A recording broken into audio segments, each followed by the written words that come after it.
Boa noite, sejam bem-vindos a esse momento de celebração, adoração e fé. Você e a sua família, vamos juntos celebrar ao Senhor.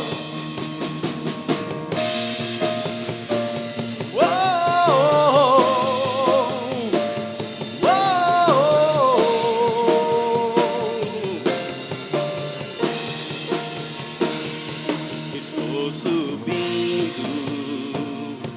para um lugar mais alto.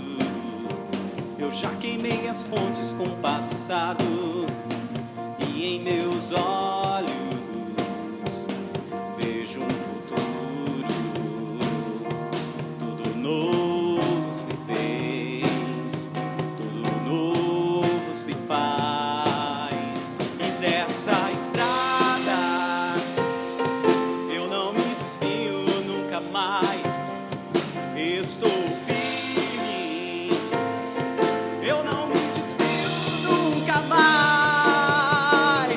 Vou avançar, eu vou crescer, ninguém vai me deter. Meu alvo é Cristo, meu alvo é Cristo. Vou avançar, eu vou crescer, ninguém vai me deter. Meu alvo é Cristo, meu alvo é Cristo. Estou subindo, mas um lugar mais alto. Eu já desisti de andar sozinho. Cristo vive em mim, e os meus pés estão no caminho, estão no caminho. E dessa estrada eu não me desvio nunca mais. Estou firme, eu não me desvio nunca mais. Vou avançar, eu vou crescer, ninguém vai me deter. Meu alvo é Cristo, meu alvo é Cristo. Vou avançar, eu vou crescer, ninguém vai me deter. Meu alvo é Cristo, meu alvo é Cristo.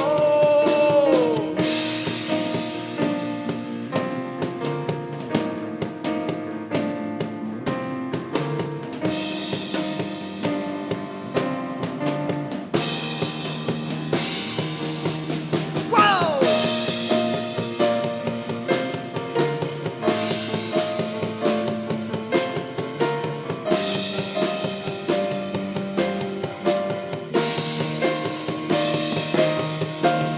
Vou avançar, eu vou crescer, ninguém vai me deter. Meu alvo é Cristo, meu alvo é Cristo. Vou avançar, eu vou crescer, ninguém vai me deter.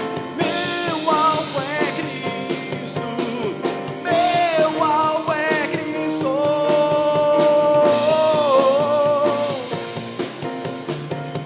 O meu alvo é Cristo, o meu alvo é Cristo. Yeah!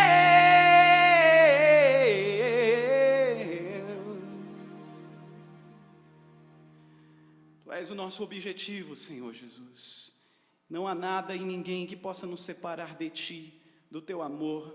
Prosseguimos para o Senhor e celebramos o Teu infinito, grandioso e ousado amor.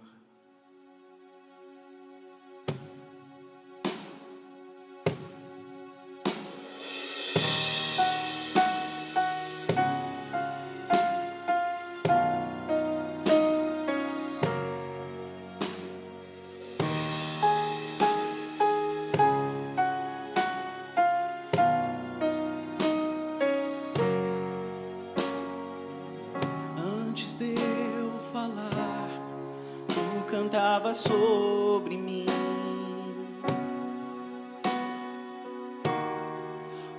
sido tão, tão bom pra mim. Antes de eu respirar, sopraste tua vida em mim. Tu tens sido tão, tão bom pra mim. Oh, impressionante, infinito e ousado amor de Deus. Oh, que deixa as 99 só pra me encontrar. Não posso comprá-lo, nem merecê-lo, mesmo assim se entregou. Oh, impressionante, infinito e ousado amor de Deus.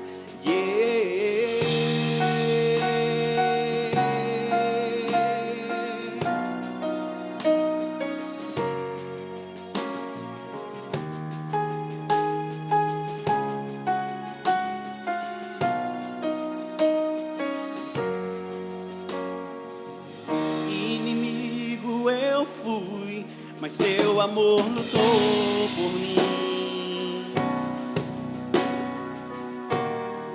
Tu tens sido tão, tão bom pra mim. Não tinha valor, mas tudo pagou por mim. Tu tens sido tão, tão bom pra mim. Oh, impressionante, infinito e ousado amor de Deus. Oh, que deixa as 99 só pra me encontrar. Não posso comprá-lo, nem merecê-lo, mesmo assim se entregou. Oh, impressionante, infinito e ousado amor de Deus.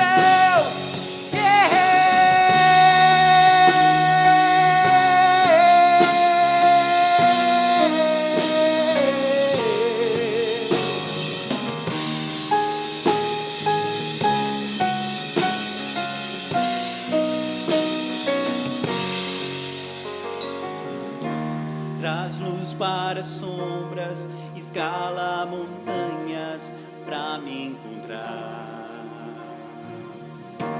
Derruba muralhas, destrói as mentiras pra me encontrar. Traz luz para as sombras, escala montanhas pra me encontrar. Derruba muralhas, destrói as mentiras pra me encontrar. Traz luz para as sombras, escala montanhas pra me encontrar. Derruba muralhas, destrói as mentiras pra me encontrar. Traz luz para as sombras, escala montanhas pra me encontrar. Derruba muralhas, destrói as mentiras pra me encontrar. Oh, impressionante, infinito, ousado amor de Deus. Oh, que deixa as 99 só pra me encontrar. Não posso comprá-lo, nem merecê-lo, mesmo assim se entregou. Oh, impressionante, infinito e ousado amor de Deus.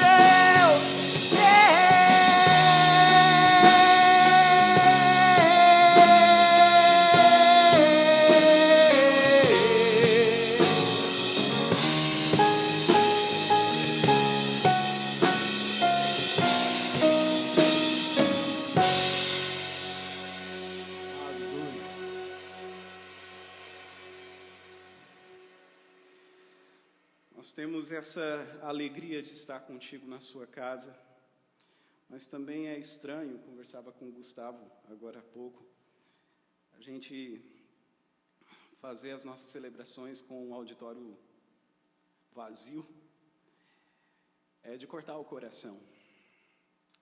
Mas também sabemos que o virtual não é o contrário do real. O virtual é o contrário do presencial. Nós estamos juntos nesse momento. Corta o nosso coração, sim, o auditório vazio, mas mais ainda é de cortar o coração ver as nossas avenidas vazias, os nossos comércios fechados, em virtude desse zelo e cuidado pela saúde. Nós precisamos orar pelos nossos governantes, porque é uma bifurcação na qual eles estão, uma balança entre economia e saúde. É tempo de nós orarmos. Aliás, eu queria te convidar a estar conosco em quarentena de oração. Essa semana, para nós, seria uma semana de oração e jejum. Então, nós vamos, no decorrer dessa semana, querendo ouvir boas notícias no final dela, enquanto a semana acontece, ou enquanto durar a quarentena, eu queria te chamar para que a gente se encontrasse em um lugar chamado oração. Ao meio-dia, às 6 horas da tarde e às 10 horas da noite, e se porventura em um dos horários você não puder, que você troque esse horário que você não pode para 6 da manhã, e que dobremos os nossos joelhos 3 vezes por dia e oremos, e façamos um jejum pelo menos uma vez por semana, e clamemos a misericórdia do Senhor sobre nós, sobre nossas famílias, as nossas cidades, o nosso Brasil, o nosso mundo, sobre as nações. Também esse é um tempo de que a gente precisa de criar uma rede de generosidade. Esse momento da nossa celebração, nesse momento nós faríamos as contribuições financeiras, quando a gente sairia de onde estivéssemos sentados, viríamos aqui à frente, depositaríamos a nossa contribuição. E você pode fazer isso através do seu aplicativo, do Internet Bank agora. Os dados da nossa conta bancária estão aí na descrição do vídeo. Ou se você já tem acesso aos dados, faça isso. A nossa comunidade de fé vai precisar muito disso. Mas, sobretudo, nessa rede de generosidade, estejamos atentos às pessoas à nossa volta. Ano passado, eu e minha família fomos alvo de muita generosidade. Palavras de incentivo, orientações, acolhimento em Brasília, onde nossa filha esteve internada. Hoje ela está completando 11 meses de vida. Com quase 3 meses de vida, foi necessário ela passar por um procedimento cirúrgico e, pela misericórdia do Senhor, pessoas nos abençoaram com ofertas, nos acolhendo em suas casas, nos abençoando com palavras e com orações. Isso voltou a acontecer na última semana, porque uma senhora da nossa igreja me procurou e me abençoou com o valor e disse assim: olha, é para mistura, é para carne, para verdura das meninas no final de semana. Um jovem senhor me procurou, e um pai de família da nossa comunidade de fé também me ligou e disse assim: pastor, eu sei que você vive, o seu sustento vem da igreja, e a gente sabe o quanto é difícil esse momento, o que é que o Senhor está precisando. Falei de algumas coisas, ele chegou lá em casa com a sua esposa, com a sua filha, lá na porta da nossa casa, com uma cesta básica rechonchuda, e disse: olha, é para te abençoar nesse momento. Esse mesmo irmão me ligou outra vez e disse: pastor, que a gente tem trabalhos sociais, a gente atende e abençoa pessoas nos cantos da cidade, e ele disse: olha, eu quero abençoar com 10 cestas básicas pessoas que necessitam nessa região da cidade. Então, amanhã, terça-feira, nós estaremos entregando essas cestas.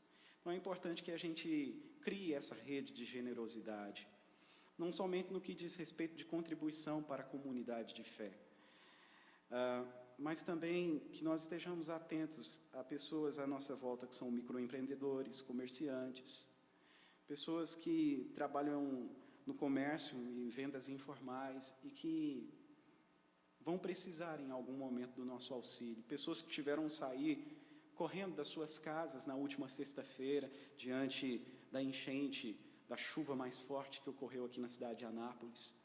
Mas deixa Deus encher, que o seu coração seja cheio de amor e transborde em generosidade. E não importa o que você tem em mãos, se você tem em mãos, desfrute e reparta com quem mais precisa.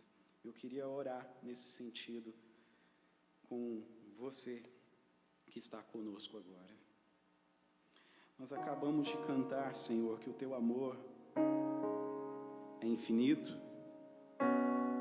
grande e ousado. O teu amor nos alcançou, nos atraiu e nos libertou. Esse amor que enche os nossos corações, que nos faça transbordar em generosidade diante das causas à nossa volta.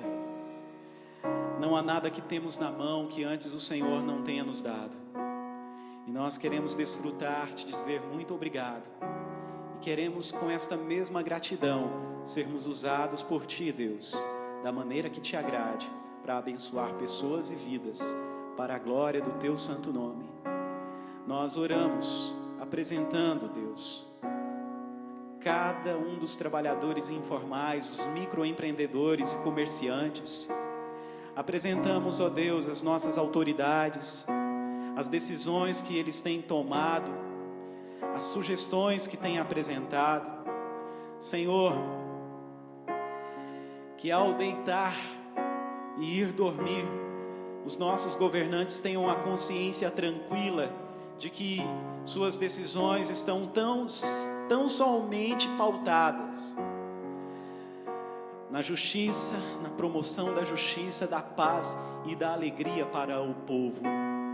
Nós oramos, Senhor, pelas nossas autoridades municipais, estaduais, pelo governo federal, apresentando a Ti aqueles que estão nas linhas de frente, Senhor, em combate a esse vírus maldito. Os médicos, enfermeiros, infectologistas, cientistas. Te pedimos, Senhor, pelas famílias que têm entes queridos doentes. Pedimos ao Senhor a força para suportarem esse momento e a misericórdia do Senhor sobre a saúde daqueles que estão enfermos, sobre as famílias enlutadas, ó Deus. Nós clamamos misericórdia, clamamos que o Teu Santo Espírito esteja trazendo consolo nesse tempo terrível que estão vivenciando. Nós oramos e apresentamos as nossas famílias. Guarda-nos, ó Deus, e livra-nos.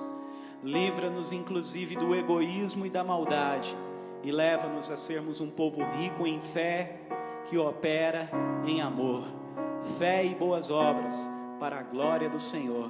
Nós oramos a Ti e Te adoramos em nome de Jesus, para a glória do Senhor Deus. Que assim seja. Amém. Amém.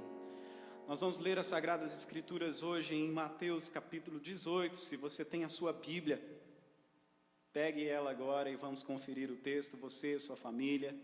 Mateus capítulo 18, versículo de número 23 a seguir.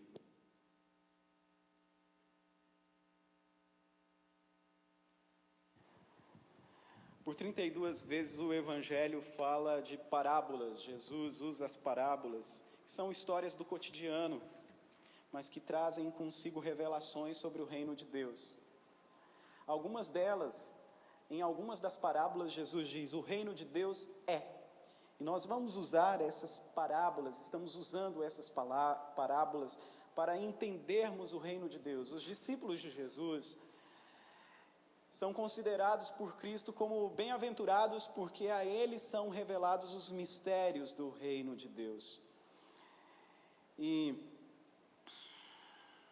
eu entendo que esta parábola aqui, ela trata de um assunto muito delicado na nossa existência humana. A partir do verso 33 do capítulo 18, Jesus diz, do verso 23, melhor dizendo: por isso o reino do céu é comparado a um rei que quis acertar contas com seus servos. E quando começou, foi-lhe apresentado um deles que devia 10.000 talentos. Mas não tendo com que pagar, seu senhor ordenou que ele, sua mulher e seus filhos e todos os seus bens fossem vendidos para que uma dívida fosse paga. Então aquele servo, prostrado diante dele, rogava-lhe: Senhor, tem paciência comigo que te pagarei tudo. Comovido, o senhor daquele servo soltou-o e perdoou-lhe a dívida. Ao sair, porém, aquele servo encontrou um dos seus conservos, um dos seus companheiros, que lhe devia 100 denários, e agarrando-o, sufocava-o, dizendo: paga-me o que me deves. Então, caindo aos seus pés, o seu companheiro lhe suplicava: tem paciência comigo, que te pagarei. Ele, porém, não quis, antes mandou colocá-lo na prisão, até que pagasse a dívida. Seus conservos, vendo o que acontecera, ficaram muito tristes, e foram contar tudo ao seu senhor. Este então chamou à sua presença e disse-lhe: servo mau, perdoei-te toda aquela dívida, pela qual me suplicastes. Tu também não devias ter compaixão do teu companheiro, assim como eu tive de ti? E irado, entregou-o aos carrascos, até que ele pagasse tudo o que lhe devia. Assim também vos fará meu Pai Celestial, se cada um de vós não perdoar de coração ao seu irmão. No decorrer dessa última semana, quando me deparei com esta parábola, estive bastante relutante para tratar desse assunto, pois, como disse outrora, é um terreno muito delicado. Nós estamos andando sobre corações humanos, com suas feridas, traumas, desejos, anseios, certezas. O assunto que Jesus trata nessa parábola vem após uma pergunta do apóstolo Pedro: Senhor, quantas vezes eu devo perdoar o meu irmão? 1, 2, 7? Jesus responde: 70 vezes 7. Em outras palavras, é incontável. É incontável. Ele apresenta essa parábola, um senhor que resolveu fazer um acerto de contas com os seus servos, e encontrou um que devia o equivalente, segundo os valores da época, a 60 milhões de dias de trabalho. Isso significa que, para pagar aquela dívida, o servo deveria trabalhar todos os dias da sua vida no decorrer de 165 mil anos.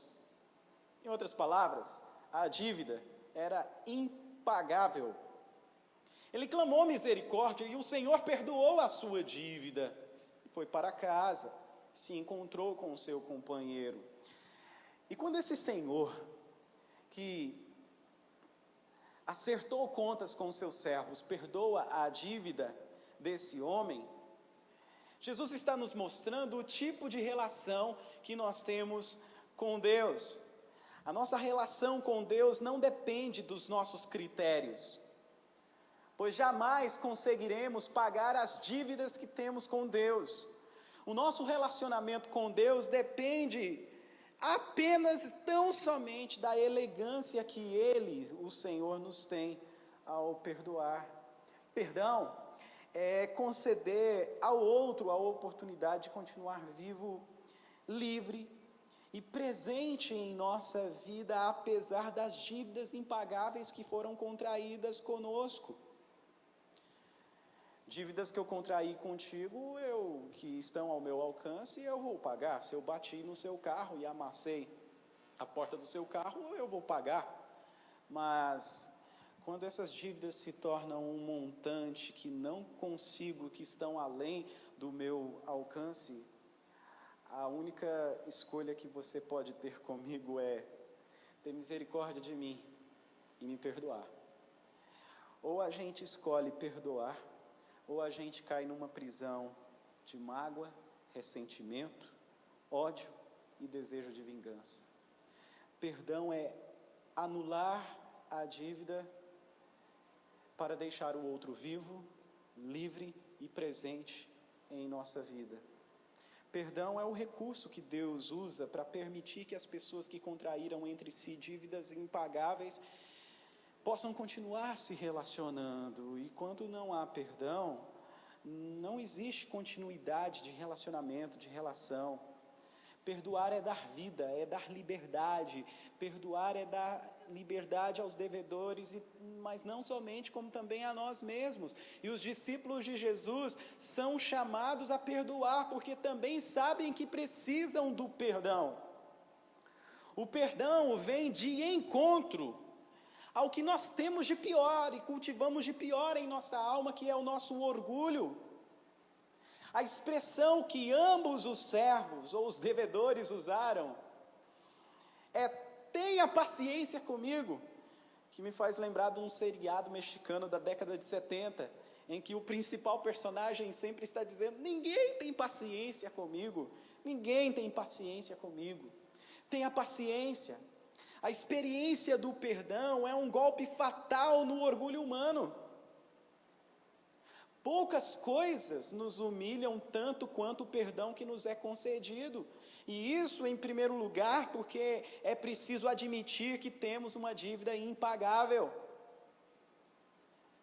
E isso evidencia a nossa imperfeição, porque significa também admitir que algo que fizemos não se explica de forma alguma, senão pela maldade que nos habita. Alguém um dia me ensinou que há uma diferença entre pedir desculpas e pedir perdão. Pedir desculpas é mais ou menos assim: eu esbarrei em você e te machuquei porque estive desatento ou me desequilibrei. E eu digo: olha, me desculpe porque eu me desequilibrei e acabei me esbarrando em você. Eu pisei no seu pé, mas não foi por intenção, foi por causa da minha falta de atenção. Me desculpe.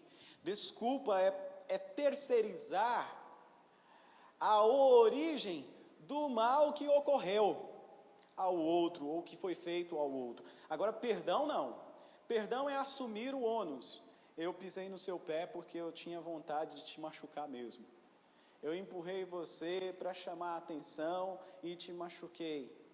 O mal que eu te fiz é porque a maldade habita em mim. Não tem como voltar atrás e consertar isso que eu te fiz. Então, eu não tenho como remover o mal que te proporcionei. Assumo que sou maldoso, assumo que agi com maldade, mas eu quero te pedir perdão. Perdão é diferente de desculpas. É muito comum, por exemplo, quando os casais, um ou outro ofende, passa-se algumas horas, quem ofendeu vai tentar consertar a situação com um mimo, com um carinho, com uma palavra mais doce. Isso exatamente para não ter que pedir perdão, para ficar tentando tampar o que foi feito de mal com alguma coisa de boa proporcionada agora. Isso porque nós somos orgulhosos, nós não queremos admitir que a maldade habita em nós. Ao pedir perdão, eu mostro que não há como reparar o mal que fiz e que estou totalmente dependente agora da misericórdia da pessoa a quem ofendi. Eles dizem assim: tenha paciência, segura a onda, porque eu vou dar um jeito e eu vou te pagar tudo. Ora, essa dívida era impagável, mas quem contraiu está dizendo: eu vou dar um jeito, porque ninguém gosta de ficar devendo. Tem um amigo meu que diz que, se for para dever, ele prefere ficar devendo banco do que dever pessoas, porque o banco vai protestar você, vai colocar o seu nome sujo na praça, Mas dever pessoas é mexer com um relacionamento, é mexer com emoções, é mexer com sonhos e com expectativas.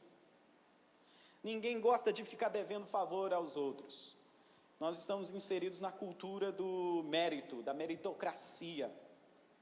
Nós temos dificuldade com graça e, entretanto, o perdão nos mostra e deixa deflagrado em nós que somos imperfeitos. Não há outra forma de viver nesse mundo se não for cultivando perdão, porque só o perdão pode drenar.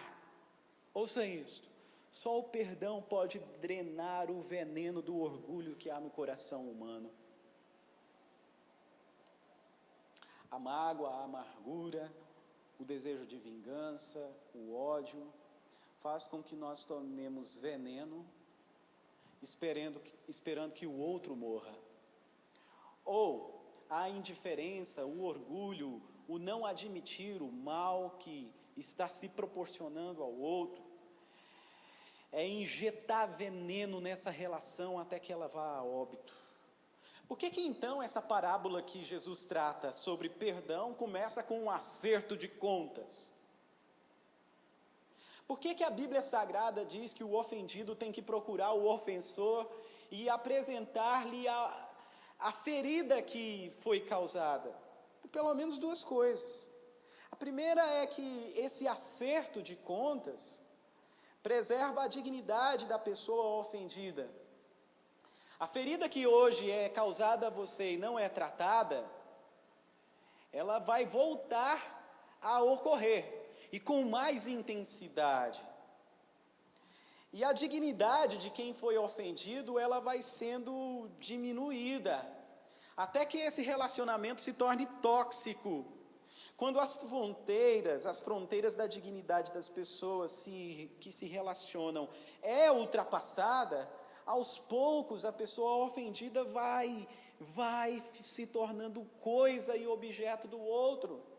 E relacionamentos entre pessoas, e por mais que íntimo seja, não se dá de duas metades. São pessoas inteiras, e é necessário de pessoas que sejam íntegras, para que o relacionamento, quer seja de um casal, de irmãos, pais, filhos, amigos, colegas, esse relacionamento não se torne tóxico, esse relacionamento não vá à falência.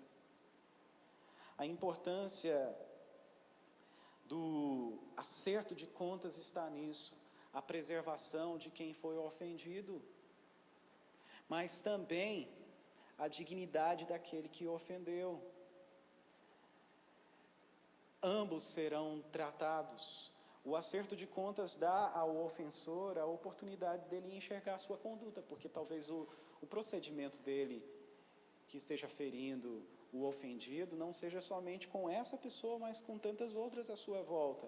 O ofensor recebe então no acerto de contas a oportunidade de enxergar a sua conduta, de rever sua postura, a sua maneira de viver e ver a vida. Cosmovisão tem a ver com a maneira como vemos o mundo. E podemos estar no mesmo ambiente, numa mesma empresa, inseridos numa mesma família e vermos o mundo de forma diferente. E às vezes a maneira de lidar com as questões ou com pessoas de A pode estar ferindo B. O acerto de contas dá a oportunidade para quem ofendeu rever os seus preceitos, rever os seus conceitos, rever a sua conduta, rever a sua postura, a sua forma de ver a vida e de vivê-la. Portanto, aqui o cuidado do ofendido não é só por si, mas também pelo ofensor. Prestação de contas é fundamental tanto para a saúde de um relacionamento quanto para as pessoas que estão inseridas e assim estão se relacionando. Quem chama para o acerto de contas demonstra que deseja se relacionar para sempre. Mas não é muito bem isso que nós vimos. Eu me lembro que no início da nossa igreja, da nossa comunidade de fé, cada culto a gente ficava torcendo para aumentar a quantidade de pessoas que estavam vindo. E a gente ficava fazendo contabilidade. Hoje deu 40, agora deu 52. A igreja está crescendo.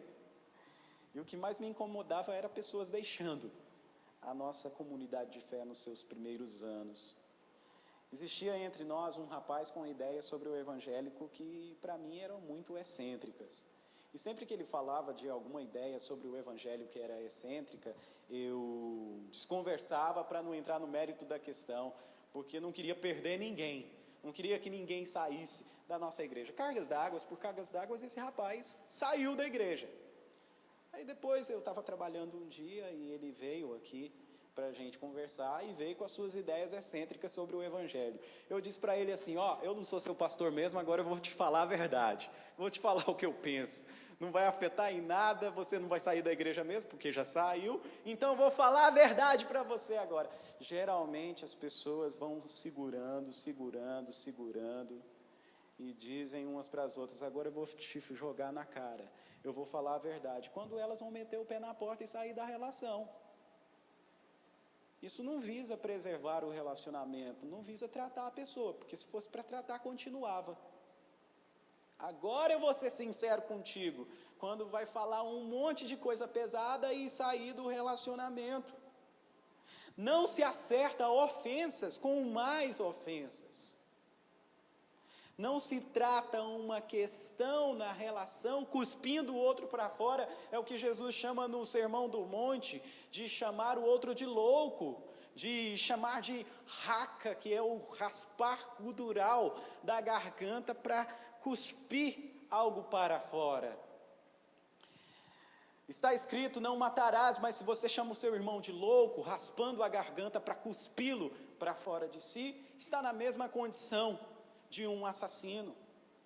O acerto de contas visa a preservação da relação. É verdade que também nem sempre isso dá certo, porque tem a ver com o orgulho e com a indiferença do outro.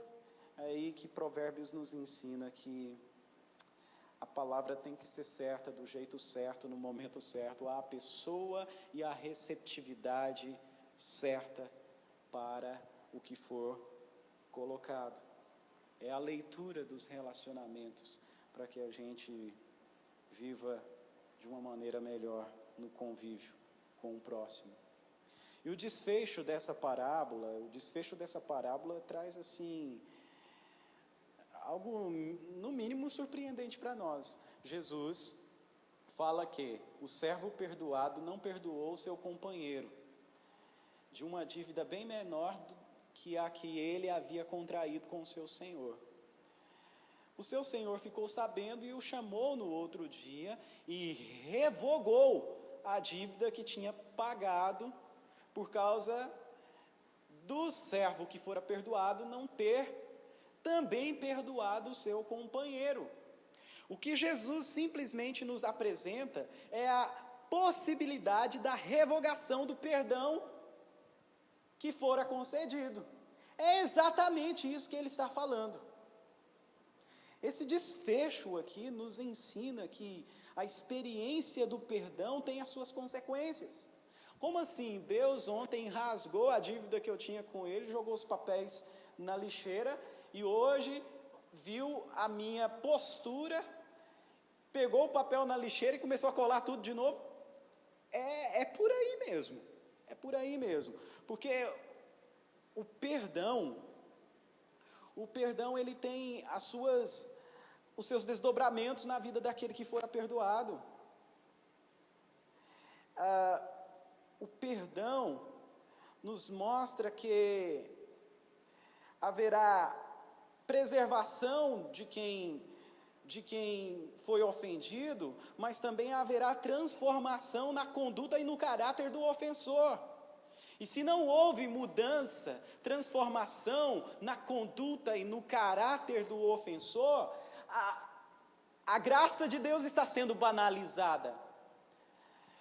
E aquilo que Deus oferece para nós é precioso, uma vez que foi banalizado, ele toma para si.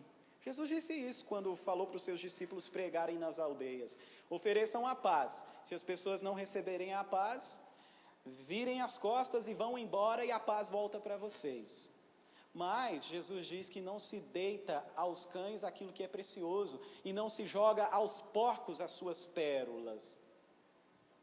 Aquilo que é desperdiçado e é precioso, então, é revogado, é tomado de volta. Jesus está dizendo que se alguém receber o perdão de Deus e esse perdão não teve consequência positiva na sua vida, então o perdão foi inútil.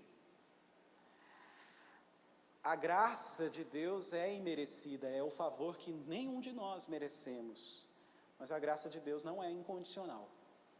O perdão e a graça de Deus apresenta condições: arrependimento, contrição, confissão e transformação. É a mudança de postura. A palavra arrependimento no grego é a junção de duas palavras, meta-nous, que dá metanoia, transformação de mente. É uma mudança de postura e causa uma mudança de postura na vida daquele que fora perdoado. Nós não podemos tratar o perdão de maneira inconsequente na nossa relação com Deus e com as pessoas à nossa volta, com as pessoas que nos ferem, com as pessoas que nos ofendem. Aquilo que Deus nos oferece é precioso, não pode ser banalizado. Se ofendi, não posso tratar com desdém o perdão que me foi concedido. Agora, se eu fui ofendido, eu não posso permitir que a bondade e o gesto perdoador sejam banalizados. Ao apresentar essa parábola e dizer que o reino de Deus é um reino de perdão, o reino dos céus é um reino de perdão, Jesus nos coloca diante de um Deus generoso, mas também Jesus nos coloca diante de nós mesmos, do nosso orgulho, nos coloca diante do outro e da possibilidade de ferirmos e sermos também feridos. Em um tempo de tanta intolerância, olhemos para a bondade de Deus conosco, desfrutemos da sua graça, sendo também generosos. Porque com Jesus nós aprendemos a orar. Perdoa as nossas dívidas assim como nós perdoamos aos nossos devedores. Pois não há nada melhor do que estar em paz com Deus, consigo, com o inimigo, com o irmão. Os discípulos de Jesus são chamados a perdoar porque também sabem que precisam de perdão. Porque errar é humano, mas perdoar é divino. Jesus nos veio oferecer uma vida com qualidade divina, ao declarar que a vida que Ele nos dá é plena e com abundância. Que Deus nos ajude a viver essa vida com qualidade divina. Repito, eu posso errar contigo, você comigo, e errar é humano, mas perdoar é divino.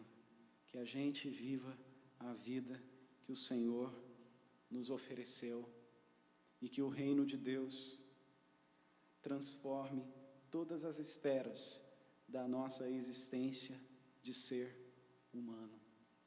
Eu queria te convidar aí mesmo na sua casa, onde você está, a orarmos juntos ao Senhor, pedindo a Ele cura nas nossas relações, pedindo a Ele coragem para tratarmos as questões que estão nos ferindo, nos ofendendo, e pedindo a Ele humildade para que a gente entre no momento certo, fale do jeito certo, respeite a posição do outro, respeite a cosmovisão do outro, mas que a gente seja sincero ao apresentar aquilo que está nos machucando e que os nossos relacionamentos sejam, portanto, inteiros para a glória de Deus. Pai, nós clamamos Tua misericórdia, Tua graça, e desfrutamos do Teu favor.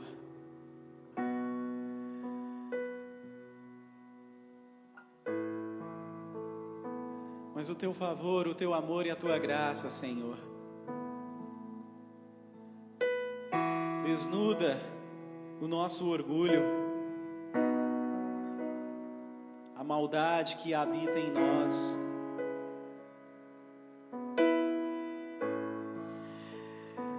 E nós diante de Ti clamamos ao Senhor a Tua misericórdia. Clamamos a Ti que nós sejamos pessoas misericordiosas, que nós sejamos pessoas graciosas, que sejamos sinceros, inteiros e íntegros em nossos relacionamentos, que sejamos, Senhor, humildes para ouvir, tardios para nos irar. Sara, Senhor, as nossas famílias, que esse tempo, Senhor, que estamos vivendo seja um tempo de paz, seja um tempo de compaixão, seja um tempo, Deus, em que vejamos e possamos rever as nossas opiniões e a forma como a gente tenta impor as nossas opiniões, os nossos desejos, anseios e dúvidas diante do Teu altar, como também a sensibilidade de pisar no solo do coração humano. Pedimos ao Senhor a Tua cura nas nossas lembranças, na nossa memória, que possamos conviver uns com os outros sem que a proximidade nos fira. Cura-nos, Senhor, sara as nossas feridas, liberta-nos, Senhor, da amargura, do desejo de vingança, do ódio. Limpa-nos desse veneno maldito. E no que depender de nós, que a Tua paz seja espalhada nesse mundo.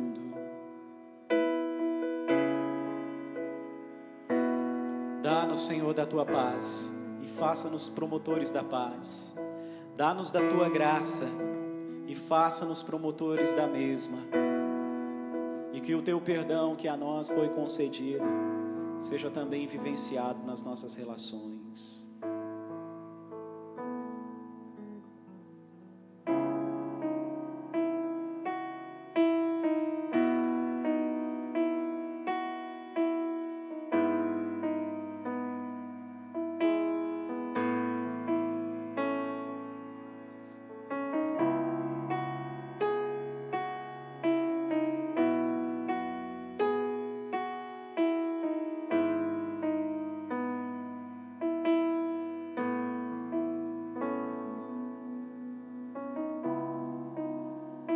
Louvar-te é bem mais do que mereço, adorar-te é mais profundo do que eu pensei, servir-te é tudo que eu espero, e o que eu mais quero é estar mais junto a Ti. Derramar perante Ti os meus anseios. A minha oferta nesta hora é a verdade. E Te contar os meus pequenos, maiores sonhos. Ah, Senhor, como eu dependo de Ti. Para me curar, para me ensinar o caminho que devo seguir. Podes me usar como Tu bem queres. Abro meu coração.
Nós abrimos o nosso coração, Senhor, para receber a Tua graça maravilhosa. E queremos ser usados por Ti, Deus, para sermos pessoas graciosas. Tem misericórdia de nós e leva-nos, Senhor, nessa semana a termos boas notícias. E que o Teu amor, ó Deus, a graça de nosso Senhor e Salvador Jesus Cristo, a comunhão e consolo com o Espírito Santo, sejam sobre todos, hoje e sempre. Amém. Deus abençoe a sua vida em nome de Jesus.